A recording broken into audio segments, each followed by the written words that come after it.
Today, we're going to be taking a look at Necrosmith 2, a new game by Alzorath, which, for those of you who play a lot of indie and indie-adjacent titles, you might be familiar with them. This is because, over the past couple decades, they've positioned themselves somewhere between Devolver Digital and the now defunct Adult Swim Games, with a solid mix of affordable games with indie quirks, with titles like the Beholder series under their belt as a publisher. That said, they might also be familiar to regular viewers as a developer too, since they also made and published another game I reviewed a while back called Wallworld. So when a chance for a press key for Necrosmith popped up, it made my shortlist despite this being a fairly busy couple weeks for indie releases. And while I enjoyed a lot about the game with its literal assemble your Frankenstein monsters army,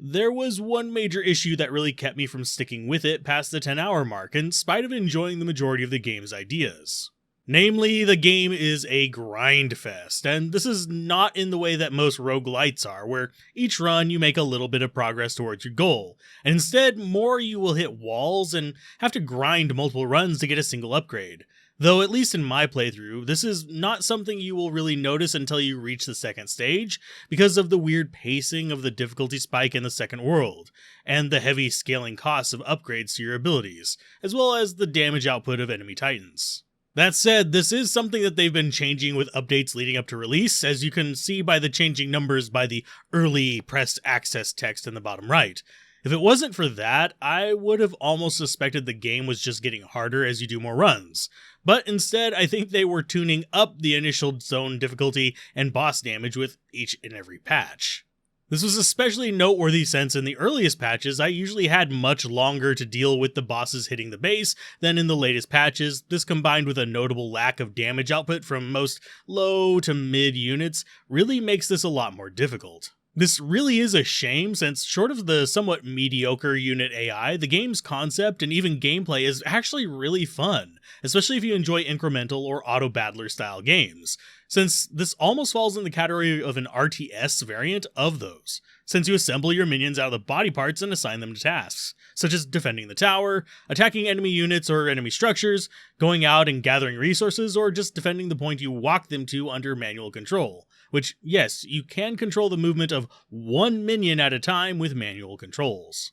That said, this manual control can be a bit clunky since you control it with WASD, which is your basic camera control when you're not running a monster, meaning instead you have to use the mouse to drag and move the camera as you're moving the monster around. Personally, I just wish the camera was just locked to the controlled creature. It'd make things so much simpler, but that's not in their current setup. You'd think with all of this, the game would be just a straight no-go for me, but in reality, if it wasn't for these particular gripes, this would actually be a game that would suck countless hours from me, because it scratches the same itch as tower defense games for me, and assembling the undead into weird monstrosities while gathering body parts and conquering the lands of the living is something I can really dig into. Especially since starting out, sure, you're stuck with the basic skeletons and soon to get basic zombies, sometimes with magical books, swords, shields, armor, etc., but still fairly basic, but you quickly start upgrading into assembling some truly strange concoctions, ranging from orcs to cyclopses, harpies, lizardmen, mantises, fairies, even machines and golems. And you can mix and match all their parts together as a mad scientist if you really want. The idea of creating a giant cyclops fluttering around on tiny harpy wings, or fairy with a thick old lizardman leg set and a bomb, or slapping a cyclops slave head that shoots lasers onto the tiniest body you can imagine, is just hilarious to me. Of course, you can combine things into sets to get various bonuses and cost savings, such as, making an actual lizardman, an actual fairy, or an actual harpy, and even save other patterns you enjoy that aren't in this pre-made kind of set bonus thing. At least if you want to play serious. But the mad scientist in me loves messing with the odd combinations and just the silly crap I can get up to. There's also the joy of seeing just how fast I can clear a level, or just how many cities I can let spawn minions against me before getting overwhelmed as a method of farming gold, at least until I get wrecked by an enemy titan, since my titans, sadly, are not quite as potent or interesting. During the early patches, they usually could take down enemy titans one-on-one without manual control, and were pretty fun, but this was just barely that they could win. But in the latest patches, even running dual Titan, they tend to just get crushed by even the first wave enemy Titan if it does a big AoE. And it's a similar situation for the tower. It used to be I could just face tank the Titans a little bit with my tower to let my Titan get the kill on them, or to spawn more units, but now it feels like my tower pops within a couple seconds, even if I have it heavily upgraded with a lot of life. Especially against the weird laser reaper that just destroys everything around it. If they spawned further out, it would be easier, or if they had more focused kind of single target or beam attacks, it would be easier, but as it stands, they spawn in your opening circle and use massive AoEs that just do so much damage that it wrecks pretty much anything you can spawn. Now, for a while, I was curious if I was just being derpy or something, but I kind of went to a few other people with press access, and it turns out it is definitely weirdly balanced, with most of them gushing about how the game is just really super enjoyable on the first level, myself included, but as soon as they get into diving into the second level like I did, they pretty much confirmed my issues with the difficulty wall. And frankly, I think the big strategy most people are going to use who play this long term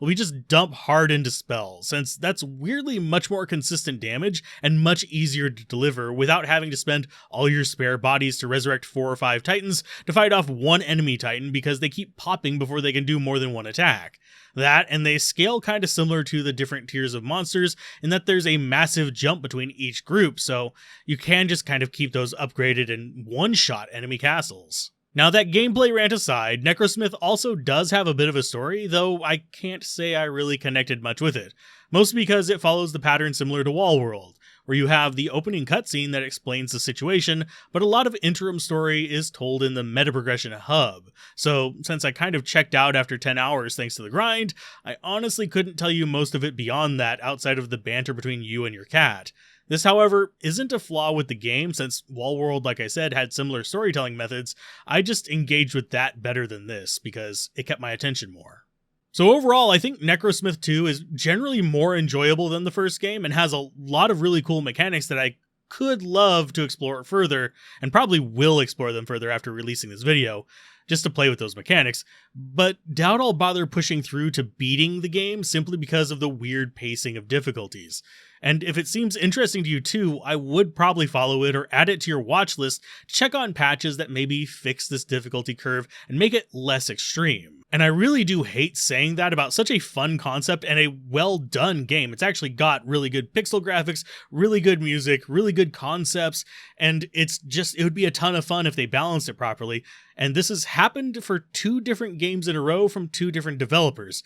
But it does seem that I am finding the stacks of games with this issue of really cool but syndrome. Though if they end up pricing this the same as some of their other titles, I may actually be able to overlook that and recommend it entirely, but only release day will tell because I don't know the pricing as of writing this.